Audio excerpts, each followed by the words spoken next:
Perkenalkan, nama saya Galuh Nadifanka dari kelas 12 IPB, nomor absen 10.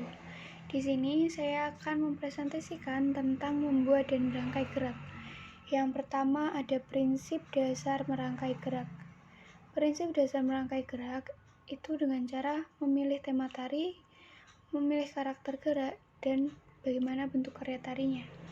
Yang pertama memilih tema tari. Sebagai contoh, tentang tingkah laku binatang, manusia, atau tumbuhan di sekitar kita. Yang kedua ada karakter gerak.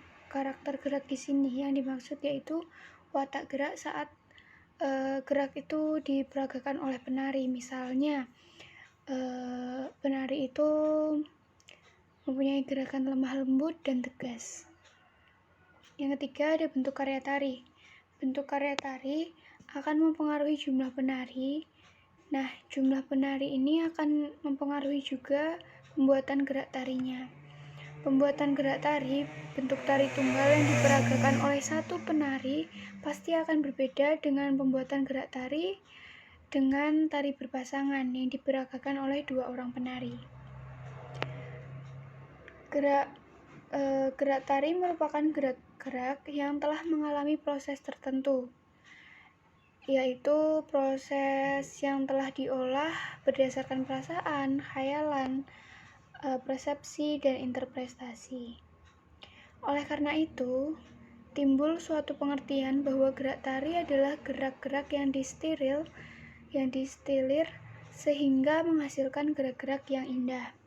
Dalam berlatih menggerakkan gerak tari, harus memperhatikan beberapa hal, yaitu yang pertama sikap badan saat melakukan gerak tersebut, yang kedua ada kesesuaian gerak dengan irama tari, lalu ada penghayatan terhadap gerak yang dilakukan. Dan yang kedua adalah membuat dan merangkai gerak. Membuat dan merangkai gerak itu tahap-tahapnya yang pertama adalah eksplorasi. Eksplorasi dalam pengertiannya adalah sebuah proses pencarian gerak menuju pada pembentukan tari. Proses penemuan motif gerak tari ini dapat melalui yang pertama, eksplorasi kemampuan dasar.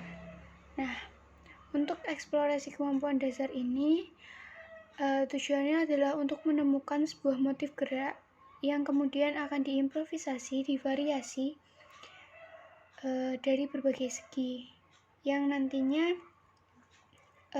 pembuat tari menemukan motif yang diinginkannya. Yang kedua ada eksplorasi alam. Nah, eksplorasi alam ini untuk menemukan konsep tema gerak, improvisasi, eksplorasi, evaluasi, seleksi, dan komposisi yang selanjutnya juga akan divariasi kembali. Lalu yang ketiga, mengikuti kata hati. Dengan mengikuti kata hati, mengalami dan menerapkan prinsip laku itu, kita bisa dengan mudah mendapatkan gerak baru. Improvisasi adalah gerak spontan yang berpedoman pada sebuah tema, baik gerak maupun tari yang memungkinkan sebuah komposisi ke arah penemuan estetis. Improvisasi ini ada dua kemungkinan. Yang pertama improvisasi murni, yaitu bebas mengikuti kemauan atau kehendak saat itu juga.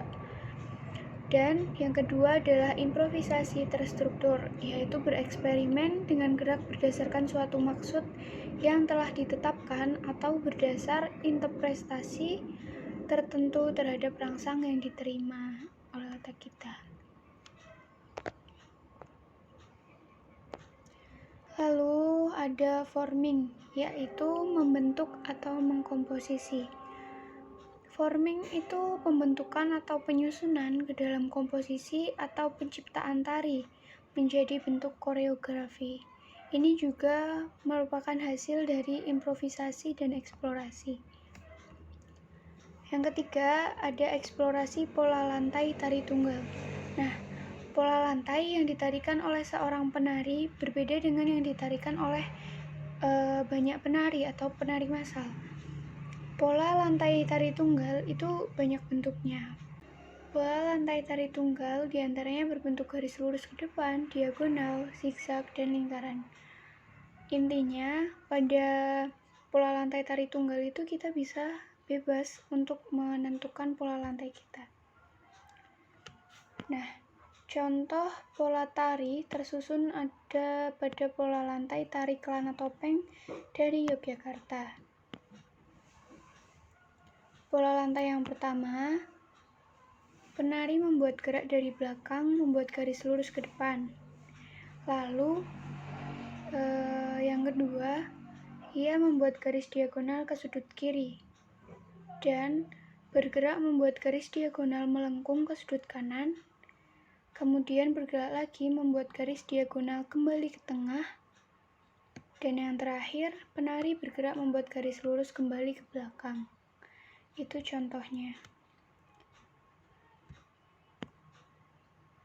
Kemudian, contoh pola tari kreasi baru. Yang pertama, posisi penari berada di tengah panggung, yang kemudian membuat garis lingkaran, kemudian dilanjutkan dengan membuat garis lurus ke depan. Lalu, penari membuat garis lurus ke samping kanan untuk menuju sudut kanan depan panggung. Kemudian penari kembali ke tengah panggung, dan yang terakhir membuat garis diagonal untuk menuju sudut kiri depan. Yang keempat, ada unsur-unsur gerak dasar tari. Unsur-unsur gerak dasar tari itu ada 3. Yang pertama, tenaga, ruang, dan tempo atau waktu. Tenaga adalah satu-satunya kekuatan yang mengawali, mengendalikan, dan menghentikan gerak. Adanya aliran tenaga pada seluruh tubuh akan menjadikan tubuh itu bergerak. Yang kedua, ada ruang. Ruang adalah salah satu unsur pokok tari yang menentukan terwujudnya atau terungkapnya gerak. Ruang gerak tersebut meliputi posisinya, level atau tingkatan gerak, dan jangkauan gerak. Posisi merupakan salah satu aspek ruang.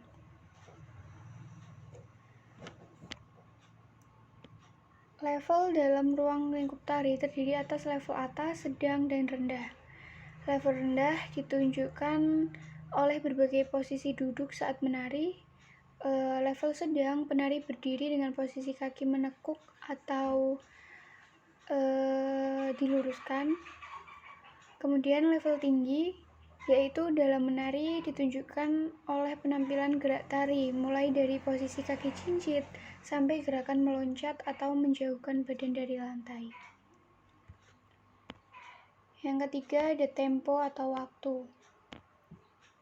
Tempo adalah ukuran waktu untuk menyelesaikan suatu rangkaian gerak atau gerakan-gerakan.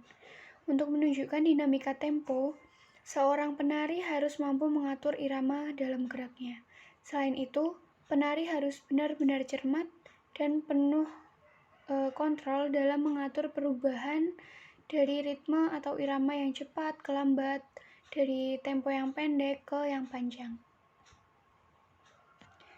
Sekian dari saya. Apabila banyak salahnya dalam berkata, mohon maaf. Assalamualaikum warahmatullahi wabarakatuh.